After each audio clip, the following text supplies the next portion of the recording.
do you know you're not a brain in a vat? Your premise Sorry? of you have How to do you see know something, that you are don't not accept a that. brain in a I vat? accept, but How you do have I to know have that? evidence. It's very easy. So How? you cannot turn around and First, define to me what a vase is. Define to me.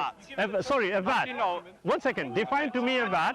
Define to me a brain. The moment you do that to me, you are bringing in what is known as reality. What's the correct And if you do that, then whatever you are going to tell me is just purely for imaginative purposes. Let me try a different thing. Are we on the Loch Ness Monster How do you again? know? Do you believe it? Are we back to the How do you know? Sorry. Do you believe it? Carry on, sir. What's the correct position? We'll have a more intelligent discussion, maybe. How do you know that René Descartes' Yes. metaphysical demon Yes. is not just a metaphysical Yes, being, yes. it's making you imagine reality? I'll tell you why. You see, when you talk about Descartes and metaphysicality, okay, you have to accept my point here that those things were only developed as ideas based on information that was previously there. How do you know? How can you say it wasn't? How do you know? I'll tell you how I know. Yes? Yeah. Because as I just told you with your example about the vat and the brain. Yes? And I was making that simple point to the gentleman here is that my name is Shabir. Yeah? Countering your discussion, your point. My name is Shabir. My name was given to me after I came or before I came. Why? Well, maybe before. Doesn't matter. But the existence of me was established first before a name was given. So you're talking about existence procedure. Why? No. I'm just asking you, is that a point proven? It's not proven. I'll tell you how. You see, it is. I don't know. 100% sure. Okay, if I can just... Sorry. Give an example about the table. Yeah. About a table. You don't forget the table, there's a bit too far. Yeah, if we go to this one, yeah? You see, I was telling him the same thing. There is a principle on which we work as human beings. Yeah? You have the object, then a name is given. Okay. Do you agree with that? Not necessarily. Okay, give me a counter example to this. Okay, if I want to create something that has a certain purpose, then its essence can precede existence. So if I want to create a special knife for cutting oranges... Stop. The moment you mentioned knife, it was there. If I wanted to create a special object...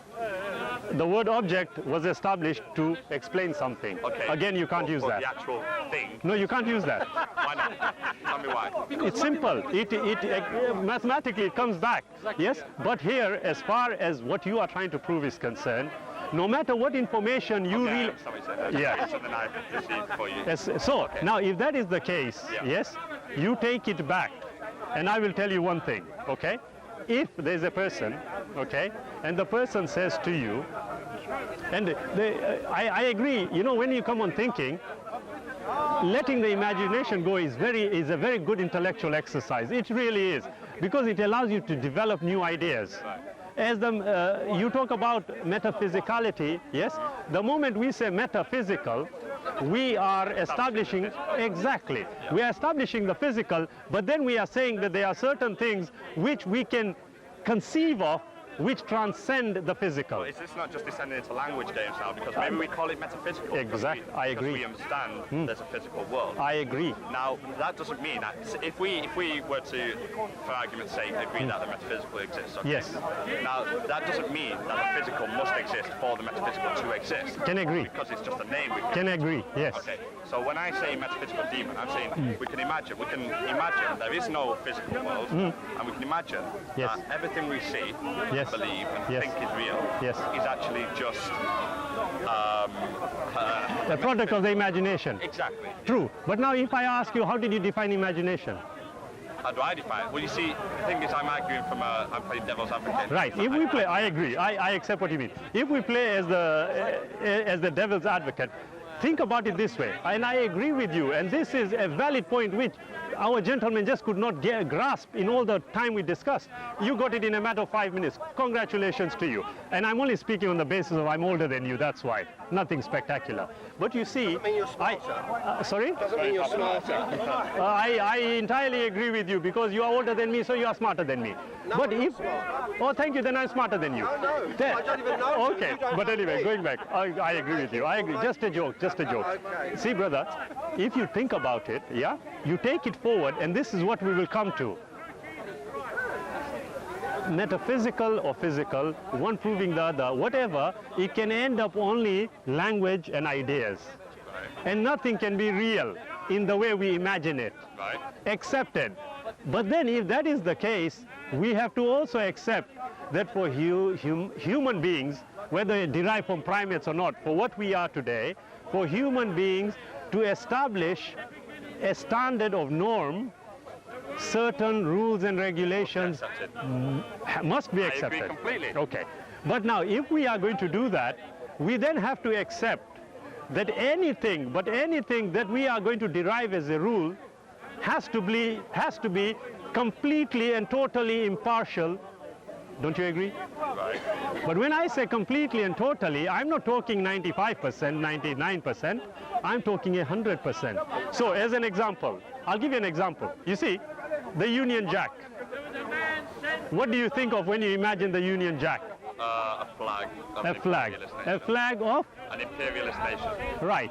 Let's look at the flag of the United States. What do we see? The flag of an imperialist nation. Countrywide, countries across the world, they have their flags. We can say it is for recognition. But that flag then is taken up by a group like the BNP, for example, or the Ku Klux Klan. Now, what does that flag represent to them? But that flag represents something else. It's a cultural difference, isn't it? Exactly. Now, you tell me, imagine a flag which is totally impartial. I can't conceive of that. I can. How? I'll give you a flag on which the bearing or the insignia on the flag is there is no God but the Creator. Is that not totally impartial? That's partial. How can it be? Well, it's partial to the belief that there is one creator. No. The flag.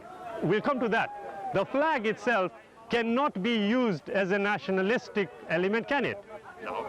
Can it be used for anything other than we all stand under this flag? But what's the message you're standing on? That comes next. But I'm talking about a principle. It's not impartial. As soon as you put symbols on it. I agree. But if the symbol is not associated to human beings overriding other human beings, how can it be partial? Well, it is.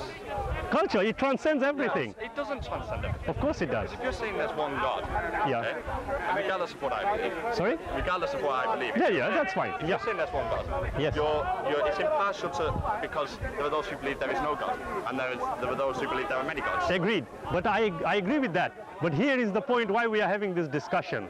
You see, is there a God? Is there not a God? Are there many gods? Yeah? Is there a pantheon of gods? Are trees gods? We can only establish that using evidence, can't we? Yes. Now, if the evidence is going to be based on the understanding of the human beings, the collective understanding over the thousands of years, we are in a better position today to be able to fully appreciate and understand certain things, dismiss certain things, and establish what truly is a fact. So if, for example, I tell you... I have a problem with what you just said. No problem. Yes? I do have a problem. I have a problem with something. I agree, no problem, but we will deal with it. Okay, sorry. Yeah, not to worry. Yeah? But you will find that anything, as a human being, yes, you will find evidence leaning towards a uniformity of things. You will not get anything but that.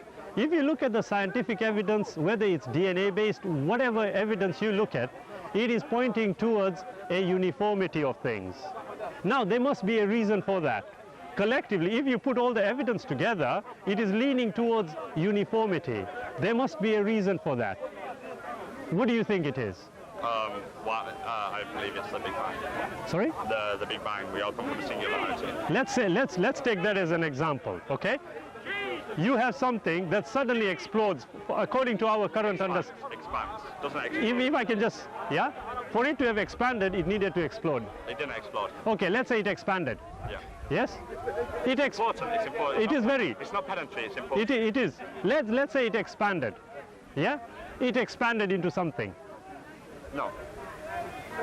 Well, how did it expand? it was a singularity. Okay? So Yes. all of time and space was in one point. Yes. And so then it ceased to be a singularity. We say expansion so that we can understand it. Right, but we say explosion so we can understand it. It's not really an explosion. Because scientifically... A good way of imagining it. Sure. Okay? I know this is, again... you Just let's go for it. Yeah, let's go for it. If you have a balloon, Yes. with a picture of the Earth on it, okay? Yes. A map, Yeah. an atlas. Yeah. And when the balloon's small, you can't make anything out. It's just Yeah. colours and it's Yeah. all jumbled up. And as you blow it up, Yeah. it expands and things start to develop into Yeah, countries. I understand. Yeah, continents, yeah, etc. yeah. Okay? Yeah. That's what it was. It's sort of Yeah. expansion. Well, actually... Because explosion, when you think, see, Yeah. again, I understand what you mean by explosion, Yeah, because it's yeah. a massive, Yeah, expansion. But when you say explosion, you think of a building explosion. blowing up. And it's not like that. It's No, not no, it big isn't like fire that. here and But there, having chaos. said that, if you look at the scientific trend, yeah, Professor Stephen Hawking in his book, A Brief History of Time, explained what you talked about. But that was just one of many explanations of how they think it expanded. I'm talking about when you talk about the singularity as envisaged by Penrose and Hawking, they were talking about how if things have expanded and you reverse the process, there has to come a point where everything disappears. Space-time literally disappears. We can agree with that. But then you have to look at the mechanics of how the expansion took place. And that is what the scientists have been discussing. How did that take place? They will tell you, look, the problem is about the balance in the universe, okay? That is what they will tell you. And now they are starting to discuss the idea of multiverses, yeah? To try and bypass this idea of something expanding and the start of the universe, okay? Now, this is pure speculation at this moment in time because the mathematics are not agreeing with what they are saying. That is accepted. But the point I'm making here is this. If you look at it, everything is pointing towards uniformity. So, for example, we know about atoms. Yes. But we know that if we split the atom, we come with the nucleus, the protons, the neutron. But everything, yes, but everything is going towards a center point. What is the reason? Right. See, that's a loaded question. Of course it is, but it is one to consider. Yeah, and I agree with you. I agree with you, yeah. It's a loaded question. There is no reason. But can I suggest something to you? You see, there is a unique statement in the Quran. I'm a Muslim, Yeah. yeah, and I'll openly say it. The Quran says, we shall show them on the horizons and within themselves until it is manifest to them that this is the truth. Now, you know when you talk about a loaded question, well, here is a loaded statement because it is pointing to humanity and telling humanity, you yourselves are going to do the discovering and you yourselves are going to establish what is true and what isn't. But having said that, I will ask you this. This statement was recorded over 1,500 years ago in what is collectively known as the Quran. Yeah. The statement, you can check it as an individual. No, generally for humans. Check it and see if you can get any other interpretation than the one that was just mentioned now. Okay? And you find the question. It says, we will show you. Not we have shown you, present tense, show them. Yeah? When you are thinking, it's future tense. Okay? But if it's future tense, how should I read it today? Still future tense. Up to the end, whenever that is. If that is the case, you tell me, and we've got to accept here one fact. The fact is this, that the majority of the discoveries have been made by whom? By human beings. But these human beings, strangely enough, the majority of them do not believe in a creator. But the fact is this, that discoveries are being made.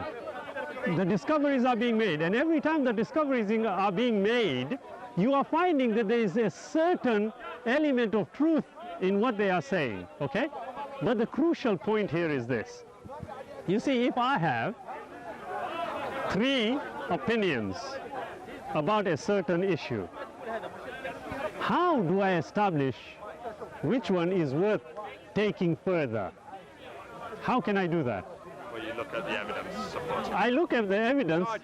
I look at the evidence and I find that they are quite compelling. But which one should I take? Now, as a Muslim, I say to people, okay, look, the Quran, in one statement, it says, do not the unbelievers see, the heavens and the earth were joined together, and we clove them asunder. Now, my mind, when I'm looking at the language, is telling me heavens and earth together. What does that mean exactly? Yes? Is it talking about the whole of the universe? And what heavens and earth is it talking about? Which one? Yeah? How are you defining heaven? What, as I said, yeah? You have to try and establish which one is it? What is the point? And then you come across somebody sharing an idea with you about the potential of an expansion of the universe, the potential that it started from a point and it took off, okay? But it also mentions clove them asunder. Is that suggesting an explosion? Is it suggesting a pulling away? What is it suggesting? But now you know, and I know, that there were people who talked about, and the formulator of the rules of gravity, Sir Isaac Newton, based them on the idea that it was a static universe. In 1905, when Albert Einstein was formulating his theories of relativity, he actually discovered something and he put it by the wayside simply because it didn't fit in with the static universe idea. And he regretted it ever since. He says, I had discovered that, but because it didn't fit into the picture that was generally known by the scientists world over, he didn't use it. Only later on to find, well, actually he was right and the idea of a static universe was wrong. Now, when you look at the various ideas, you have to try and establish, wait a minute, amongst all this, which one is worthy of taking forward? And the Quran gives us an indication. Sorry? Oh, the Quran gives us an indication of what possibly to look at. Now, I often tell my friends when I'm discussing with them, I said, you know what? We are an amazing creature, an amazing breed, humanity. The Quran talks about an issue in chapter 20 of the Quran. It talks about a situation where a group of young people were put to sleep in a cave for over 300 years. Now, come on, you can't have somebody sleeping for 300 years. And after that, they wake up and take a walk, like as though nothing had happened and they had been asleep. Yeah. Now, when you are assessing the idea, the statement, one thinks miracle, the idea. Right. But then if you look at it and you think, wait a minute, is it only a miracle or is there something more to this? Yeah? And you find today the scientists are trying to work out a system of prolonging the life of a human being so traveling to stars or different planets can take place. But the issue is not that. It can be any number of things. But the point is that there is something unique about the human body which as yet we have to tap into. Now, the point here is that I started with, there are certain things which you can establish definitively, but there are many things which you can't establish definitively. I mean, it's been very interesting. Not a problem at 5 all. minutes. Yeah. But I don't think you have established that there are things we can establish definitively. I don't think you have made that point. I don't think at any point you've proven that we can be certain of anything. Yeah. I don't think you've ever made that point. Okay, that's a tree. That is a tree. Yes. Okay. Prove me wrong. It's not about proving you wrong. No, it's about establishing a fact. No, it's about how can you say with 100% certainty that that is a tree. With 100% certainty, easily. You look at the shape of the tree, I'll tell you, I'm just following it through. When it came, the first human being gave it a name. Right. Yeah? When he gave it a name, it was based on the product first. Are we agreed? Okay. Now, the example you are using is this very classical philosophical argument or the reasoning. Yeah, the reasoning here. Imagine a barren place with one tree. Okay. The wind is blowing. Okay. Is the tree making a sound? I know. You follow that, okay? Now, if you take it along those lines, definitely you are right. You can go from now till kingdom come, and we can say definitively this, definitively that. No, but we have to use a certain principle, and that's the principle I was discussing earlier on, that when you have a product, then you give it a name. I agree that it's not helpful to go around saying, well, I'm not certain that this car's coming towards me, so Absolutely. I'm going to walk anyway. You know, we've got to operate. That's a good idea. We've got to operate Yes. on the assumption, assumptions that seem to be certain based on previous evidence of Absolutely. what we know about the world of the But now, universe, what we think we know about the world of I the agree with you. But we can never be 100% certain. Yes. And I don't like this. I agree. I know what you I'm not a mean. fan of I know what you challenge. mean. But it's there. But it's there, yeah. Agreed. So I would say that you can never be 100%. That is why it is imperative that the establishing of the existence of a creator is the foremost thing that a human being should do, because then, once that is established, then he will have a message in which there is a 100% certainty from which you can derive all other facts. The problem is that because we can be certain of nothing, according to the Skeptics Challenge, we cannot establish the existence of a creator with certainty. I can agree with you. But if you look at the it's a definite statement, When I say we cannot, I'm aware that I know, I'm making but the skeptics, statements. no, you are right. But you know what, brother? There's no other way of me talking. No, you are right. But the Skeptics Challenge itself is known as the Skeptics Challenge because he's being skeptical. Yeah. But if you take that aside, as I said to you, if you keep it to the imagination, you can think of everything. Right. I imagine being Superman and then I jumped off the building and I broke my legs. Right. It can happen, but the imagination doesn't stop. In my dreams, I can fly all over the world, not a problem, okay? But the skeptic is going to ask certain things, okay? But the question about the existence of a creator, you see, for you to establish definitively, the rules would have to be rewritten. Right. You see, as a skeptic, I would say, well, you look human, but are you really? Right. A bit like, what was the reporter who decided that he started seeing aliens coming and ruling the country? You know what I'm talking about? Yeah, the guy who thinks that the Boer family are That's the guy, yes. David something. Yeah, David Icke. Icke, Yeah? Icke. So, I mean, you can imagine that. Why don't we take him seriously? Because it contradicts what we think we know about the universe. But that's the point. You see, unfortunately, for us to be able to go forward, there are certain norms we would have to establish. Once we have established them, we can have uniformity in the way we are doing things. You look at the country here, and thank God, okay, as a person who believes in the Creator, that we have civility. Yeah, we have rule of law.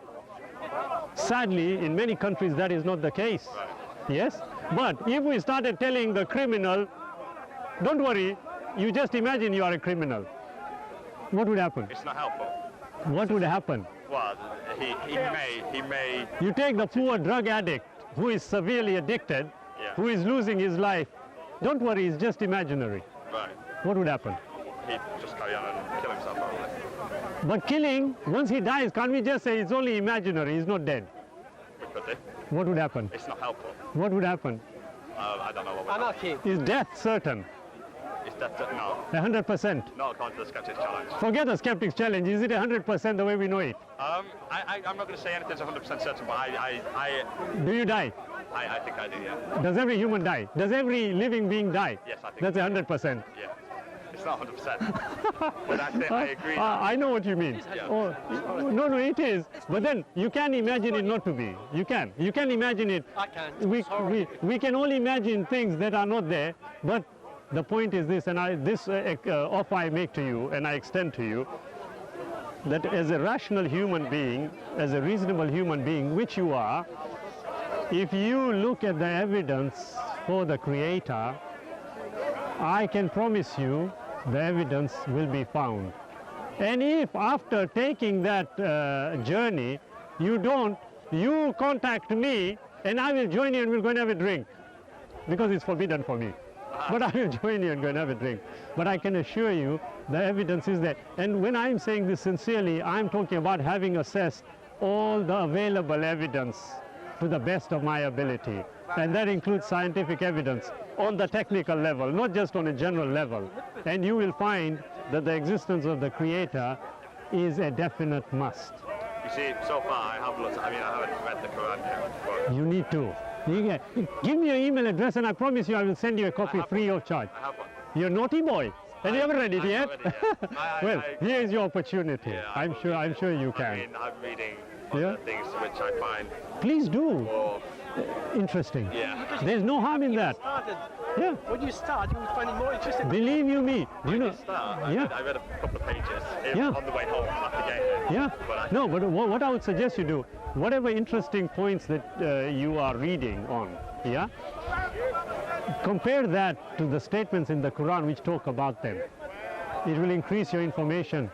I agree that It will. I'm just sure that it will definitely lead me to be a believer. My sincere point is this: it will, but give it an opportunity. What about those who have read the Quran and do assess? I mean, there are very intellectual. If you've got them, please arrange a meeting. We'll discuss with them. I believe Christopher Hitchens has read the Quran. Christopher Hitchens. The problem with Christopher Hitchens is he will. Many problems with Christopher Hitchens. One problem is he would not sit down and discuss it rationally. I don't know. I mean, I have never known. And I'll tell you, there are quite a few other atheists. And we tell them, look, come on down. The floor is open. We are ready. Yeah, and I mean that sincerely. Yes, because I know that when you actually assess the evidence the way it ought to be assessed, you cannot help but come to the conclusion there is a Creator. and what is the way it ought to be assessed? What we have just been discussing up to now. Okay. But the point number one that I would suggest to you is read the Quran. And you don't need to, do you know how it is? I would ask you this, yeah? You have the ability to be reasonable and impartial? I don't think anyone can be impartial. Completely No, impartial. in reading something. I can. You can. Will there be any harm in just reading it? No. No. I would adjure you to read it and you will find unbelievable evidence to satisfy your way of thinking. Not my way of thinking, your way of thinking. And it would do the same with every other human being. But it requires not the attitude that we came across earlier on. Yeah, that's not the right way. I have sincerely read the Bible cover to cover and studied it, and all the other scriptures also. But I didn't do it with, yes, I'm going to tear it to bits. I No. can see what you're saying in your conviction that if I Yes. read the Quran and look at it, Yeah. actually it will. The evidence will, against yes, I know. you'll find the evidence compelling. Well, I mean, I'm a Marxist, so I would also say, and that doesn't mean I can't be religious. No, of course not. But as a Marxist, I would also say that if you were to read the works of Marx, Engels, Lenin, and Yes. Trotsky, Have then done. You have done. Yes, and I then have. I would say that would establish Yes. a dialectical evidence for a pattern in history Yes. that would make Marxism Yes. the only available position to have. Yeah. I don't want to call it an ideology. No, I can agree with you. I mean, now whilst it was enough to convince me, Yes. whilst I think the evidence is very compelling, and I think that Yes. anyone is capable of reading it in the Yes, same way and true, would yeah. come to the same conclusion, Yeah. reading it rationally. Yes. I understand also that that's not always the case. I understand that people read it and they're not intellectually dishonest. They read it Absolutely, honestly yeah, and impartially, true. and they do not become Marxists. Absolutely, that is true. I can Yeah. see what you're saying about Yeah. maybe becoming a Muslim, but it No, might not happen. no, but if you, I'm so glad you told me. But if you are a Marxist, I should have known by this, shouldn't I? I should have, yeah? But if you are a Marxist, have you read Das Kapital? I haven't read Capital yet. I've read other works by You are lucky I just logged this, otherwise I would have hit you on the head with it. I haven't No, read Capital but yet. I've right, read you books haven't. on Capital and Okay, I you know have, as an aid to understanding. Okay, Yeah. yes. But you see, if I were to ask you, based on the principles of Marxism, did a state try and implement that in history? No. Russia? Well, I don't think Russia did. I think that it started off with honest intentions, but even when it started off, Lenin deviated from what Marx said and established a sort of new paradigm where Yes. peasants could be Absolutely. leaders of the But revolution. why did that happen? Because in Russia they didn't have a proletariat to speak of. It's not only that, but you see, when he talked about the ideas, when Marx talked about the ideas, it was based on his limited experience. And you couldn't deny that to him. The question is that for a system to be wholly effective, for humanity, it has to be a system based on the whole of the experience of humanity. Okay, I see what you're saying. So you're saying that because you have this... No, because you have a transcendent being giving you the information, it can't be anything but sensible. But because Marx was limited of his time, True. limited, he couldn't see the future and he only had... Absolutely. So you can also accept that he must have made quite a few errors. Right, no, I can agree with that. Well, how do you deal with those? I think that the general... Actually, yes. But the general principles, if you look at them, you will not be able to deny the fact that those very principles are contained in the oldest religious script. What, that that there will be elimination of class and that... Absolutely. And now you see, when you talk about elimination of class, and I talked about a flag, what does that mean? What are you trying to eliminate? Well, what Marxists are trying to eliminate, it's not exactly the same as being impartial, because... No, of course. It's being partial towards the working class. Agreed. To create the wealth. The idea, the basic principle that he was working on was the equality of humanity. Yeah. That's all. But the equality of humanity cannot be based on a human understanding, can it? Why not? Because it'll be partial. The method, the belief in the method will be partial. Whatever, but to establish it... But I mean, regardless of it being partial, it doesn't make it impossible that we could reach... No, it doesn't make it impossible. But if you had two good things and one was better, which one would you choose? The better. That's the point. That's the dialectic. That's the point I'm making. That although, yes, the ideas are there and they have been established, but if you look at those ideas, you will find them extant already thousands of years ago. Well, if they were extant to a certain extent, and those very ideas then were fully developed in a final revelation, then it only makes sense that you should be following that. It's quite logical. Right. But the thing is that I see Very what you're saying, logical. The Quran is Yeah. the revelation. No. I consider it to be. But the way I look at it is, you look at it, if you look at it reasonably and sensibly, you will find that all of them are giving you the same message. The difference is that if you look at the Bible, it doesn't give you the total method on how to apply in life. But that's it. If the intellect that created Marxism, etc. Yeah. Sorry. If the intellect that created Marxism is partial, then the intellect that assesses all these things is also partial. Agreed. So how could we ever come to a complete assessment? Very easy. You see, if you are going to obtain information from a transcendent being, that information is going to be transferred to humanity for humanity to be able to understand it. Well, I wouldn't agree with that, because You are entitled to that. partial, and so I could never understand it. I couldn't say whether this was a revelation or not, because I've only got a partial understanding. That is exactly why it has come, for you to remove your partiality. See, the thing is that I think you agree that everything is impartial, but then that everything is partial. Yeah. But then you sort of deviate from that strong sort of principle. Yeah. When it comes to understanding the transcendent being. Yes. Because you think then that impartiality is available. No. Why? If you think about it, I know what you are saying, and I agree to a certain extent. But let me ask you this. If I tell you, and I'm just reading verses from the Quran, it says, the question was asked to the Prophet Muhammad, peace be upon him. Tell us your concept of the Creator. What is your concept of the Creator? The reply came, A'udhu billahi minash shaitani rajim, bismillahir rahmanir rahim. Kul huwallahu ahad, Allahu samad, lam yalid wa lam yulad wa lam yakul lahu kufuwan ahad. This is just Arabic.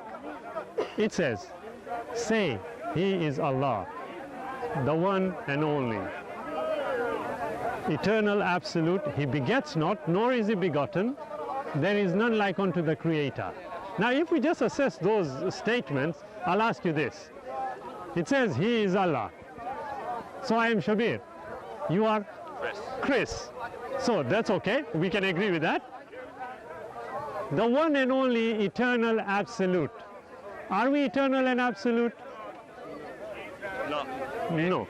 It depends. To the extent, whatever. Matter and energy. Yeah, if we take it to that. But if you take it to that also, there is a point where you take the singularity, it comes to an end. Right. So we can't be eternal and absolute. It comes to an infinity. Call it that, yeah? Although infinity is a definitive term, So, yeah. limited, yeah? But if you take the next verse, it says, he begets not nor is begotten.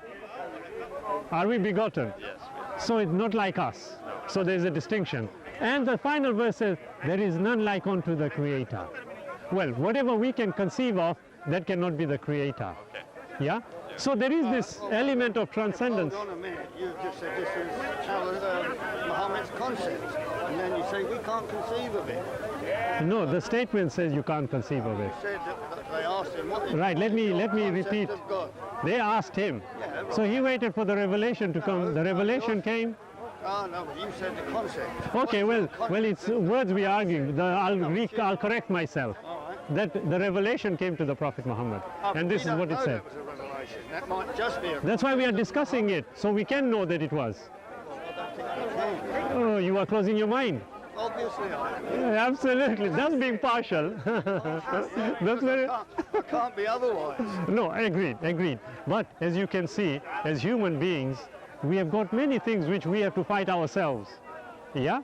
But the idea is to remove each and every barrier that takes you away from the commonality of humanity.